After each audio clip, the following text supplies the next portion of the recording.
Mais après tout, c'est quoi la permaculture? Allez, petit défi, vous expliquer en quelques minutes qu'est-ce que c'est. Eh bien, pour déjà resituer, ça s'est créé dans les années 70 en Australie, plus précisément dans l'université de l'État de Tasmanie, là dans la capitale de l'État, donc à Hobart. Deux créateurs, Bill Mollison et David Holmgren, une génération de différence. Bill Mollison est à ce moment-là professeur de la chaire de psychologie environnementale à l'Université d'État de Hobart. Et un de ses étudiants est donc David Holmgren, qui suit tout un parcours de formation dans le domaine du paysagisme et du design.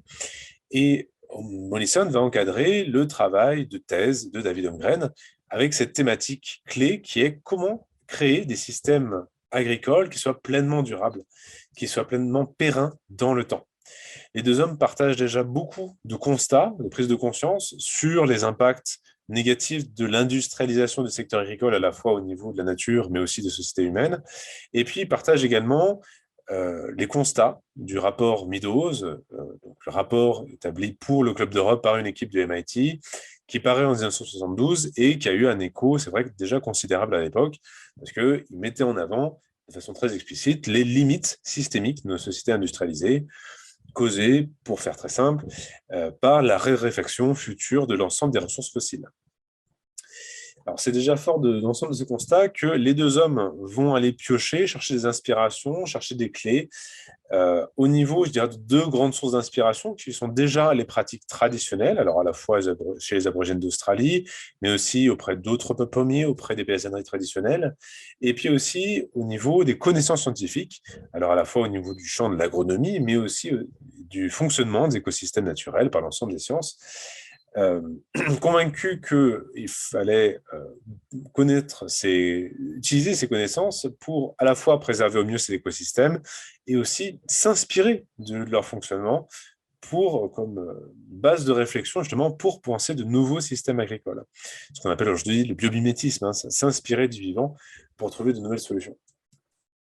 Alors, les deux hommes ont aussi beaucoup utilisé les travaux d'un certain nombre de scientifiques qui ont tous été des pionniers, des inventeurs, des découvreurs dans leur domaine. Alors, ils sont très nombreux, mais si on devait donner quelques noms vraiment cruciaux, on a Percival Bioman, un ingénieur des mines australien qui a créé la méthode d'aménagement de site qui s'appelle le Keyline Design, le japonais Masanobu Fukuoka, un agriculteur et philosophe japonais inventeur de l'agriculture naturelle, Robert Hart, un anglais qui est considéré comme un des pères fondateurs du mouvement des jardins-forêts, ou encore l'ingénieur agronome Franklin Hiram King, qui est un des pères fondateurs de l'agroforesterie.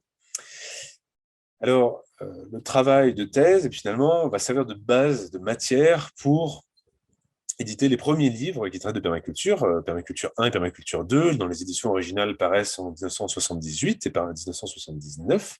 Alors, les deux hommes continuent leur réflexion au fur et à mesure des années qui ont suivi, avec notamment les ouvrages Permaculture et Designer's Manual de Bill Mollison, qui paraît en 1988, qui est considéré comme le manuel de référence en matière de design permaculturel, et puis l'ouvrage Permaculture, principes et pistes d'action pour un mode de vie soutenable, édité par David Holmgren en 2002, et qui lui propose une réflexion systémique sur l'application de la permaculture, sur tout l'ensemble, disons, des différents aspects de nos sociétés. Alors, permaculture, déjà à la base, d'où est-ce que ça vient? Comment est-ce que les deux hommes inventent le terme? Eh bien, ça vient d'une contraction des termes permanente agriculture, donc en anglais une agriculture permanente, puisque c'est bien ça le propos à la base de la recherche, c'est de trouver une façon de faire de l'agriculture qui soit réellement pérenne dans le temps, qui puisse réellement tenir le cap sur même des siècles, mais même des millénaires. Alors, le mouvement se développe très vite à l'échelle internationale. Les deux hommes œuvrent beaucoup en ce sens, alors avec notamment la création du Permaculture Research Institute en Australie, donc l'institut de recherche de référence mondiale. D'autres instituts sont créés par la suite.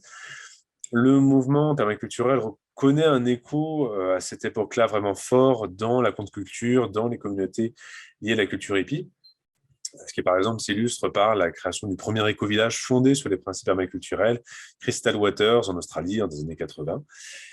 Et donc, un mouvement qui s'étoffe, qui prend une échelle internationale, qui est aujourd'hui bien un mouvement mondial. Et l'arrivée en France est notamment marquée par la création en 2007 des associations nationales Université populaire de permaculture et Brand Pie. Le mouvement à l'échelle internationale, il se structure aussi beaucoup par les IPC, les International Permaculture Convergence, donc les sommets internationaux de permaculture qui ont régulièrement eu lieu dans différents pays dans le monde. Là, vous avez la liste de toutes les dates et les différents pays où se sont tenues les différentes éditions jusqu'à maintenant.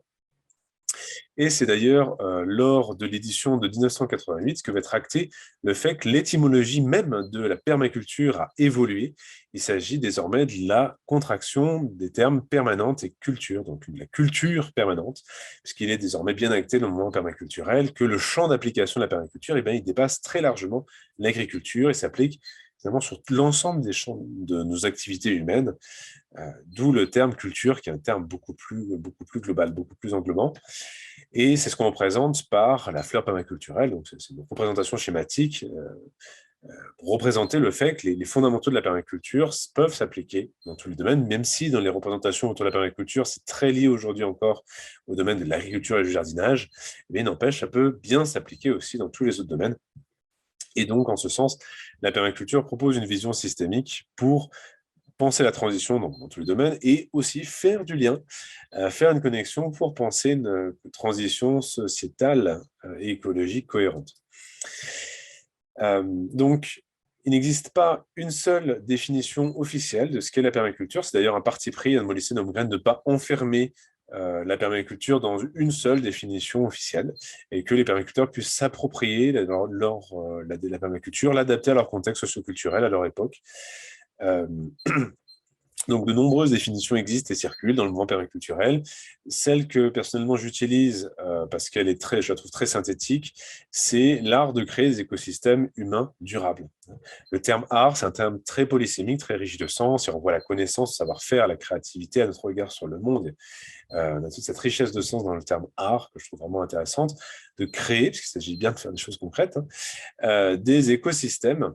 Donc, penser des systèmes tels des écosystèmes et en régénérant les écosystèmes humains, ça me semble important de le préciser parce qu'ils sont créés par nous en ayant vocation à répondre à nos besoins d'êtres humains dans toute leur complexité. Et puis, durable, simplement pour faire écho avec l'étymologie même de permaculture, c'est-à-dire des choses qui doivent tenir la route dans la durée, précisément. Et donc, c'est quelque chose d'assez composite, la permaculture, ça ne rentre pas juste dans une case. C'est souvent ça, parfois aussi, qui crée de la confusion ou des incompréhensions à première vue, puisque on est sur un concept qui recouvre à la fois une philosophie, qui est notamment axée sur comment est-ce que, individuellement et sociétalement, nous allons passer une vision anthropocentrée à une vision biocentrée.